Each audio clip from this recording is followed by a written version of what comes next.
আসসালামু আলাইকুম বন্ধুরা, টেকটিউন্স ইউটিউব চ্যানেলের নতুন আরও একটি ভিডিওতে আপনাকে স্বাগতম। আজকের এই ভিডিওতে আপনাদের সাথে আমি শেয়ার করতে যাচ্ছি কিভাবে আপনি প্লে স্টোরে যে কোনো অ্যাপসকে আপনার এসডি কার্ডের মধ্যে ব্যাকআপ করবেন।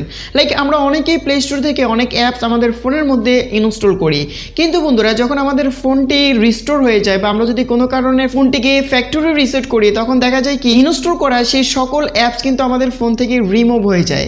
এক্ষেত্রে আমাদেরকে আবারও প্লে স্টোরে যেতে হয় এবং আমাদের একটার পর একটা আবারও অ্যাপস আমাদের ফোনের মধ্যে ইনস্টল করতে হয়। কিন্তু দুঃখের বিষয় হচ্ছে আমরা যারা ডেটা ইউজ করি তাদের হয়তো অনেক মেগাবাইটস কিন্তু নষ্ট হয়ে যায়। তো আজকের এই ভিডিওটি দেখার পর আপনি যে কোনো অ্যাপসকে আপনার ফোন থেকে এসডি কার্ডের মধ্যে ব্যাকআপ করে রাখতে পারবেন। এক্ষেত্রে আপনার ফোনটি যদি ফ্যাক্টরি রিসেটও হয়ে যায়, সেক্ষেত্রে সকল অ্যাপস কিন্তু আপনি আপনার এসডি কার্ডেই পেয়ে যাবেন। সো বন্ধুরা, এই কাজটি কিভাবে করবেন সেটা আমি একটু পরে দেখিয়ে দিচ্ছি। তার আগে বলতে হচ্ছে, আপনি যদি আমাদের এই চ্যানেলের নতুন একজন বন্ধু বা দর্শক হয়ে থাকেন, আমি আপনাকে অনুরোধ করব, please hit the subscribe button. আর অলরেডি সাবস্ক্রাইব করে থাকলে thank you so much.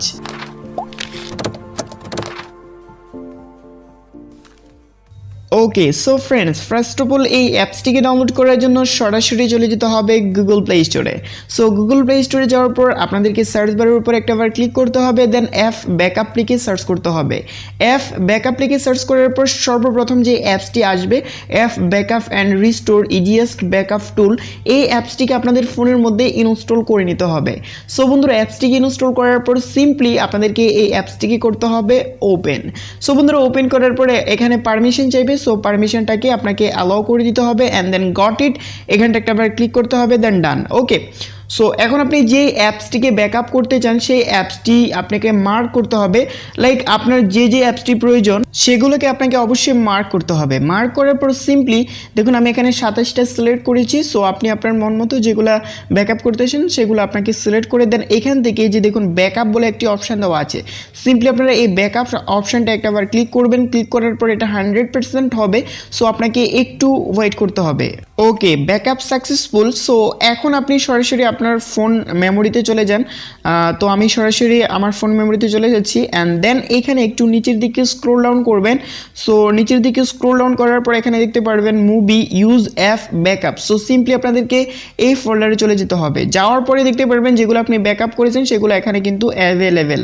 So এভাবেই আপনারা খুব সহজেই যে কোনো অ্যাপসকে আপনি আপনার প্লে স্টোরে যে কোনো অ্যাপসকে অথবা আপনার ফোনে থাকা যে কোনো অ্যাপসকে বা ইনস্টলকৃত যে কোনো অ্যাপসকে আপনি আপনার মেমোরিতে সেভ করতে পারবেন বা ব্যাকআপ করতে পারবেন।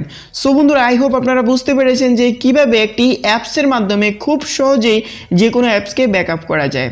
সো বন্ধুরা, আশা করছি আপনাদের কাছে ভিডিওটি ভালো লেগেছে। যদি ভিডিওটি ভালো লেগে থাকে একটা লাইক করে দিন, শেয়ার করে দিন আপনার কাছের বন্ধুর সাথে, এবং এইরকম ইন্টারেস্টিং সকল ভিডিওগুলো পাওয়ার জন্য আমাদের এই টেকটিউন্স ইউটিউব চ্যানেলটিকে সাবস্ক্রাইব করে রাখবেন। ধন্যবাদ।